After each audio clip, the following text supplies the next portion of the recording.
আমি যখন শাদি করছি আমি স্টুডেন্ট ছিলাম, মাত্র পাশ করেছি তথা মাস্টার্স রেজাল্ট দিয়েছে আর মাদ্রাসায় কামিল রেজাল্ট দিয়েছে।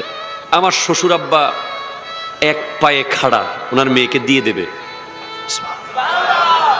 আমাদের পক্ষ থেকে প্রস্তাব গিয়েছে। আর ওনার আশেপাশে যত আত্মীয় স্বজন সব একবারে না, ছেলে কি খাওয়াবে আমাদের মেয়েকে, কিছু তো করে না। তো ইসলাম কি বলে এই জায়গায়? ইসলাম কি বলে? ইসলাম বলছে তোয়ামুল ওয়াহেদে ইয়াকফি লিল ইসনাইন, একজনের খাবার দুজনের জন্য যথেষ্ট।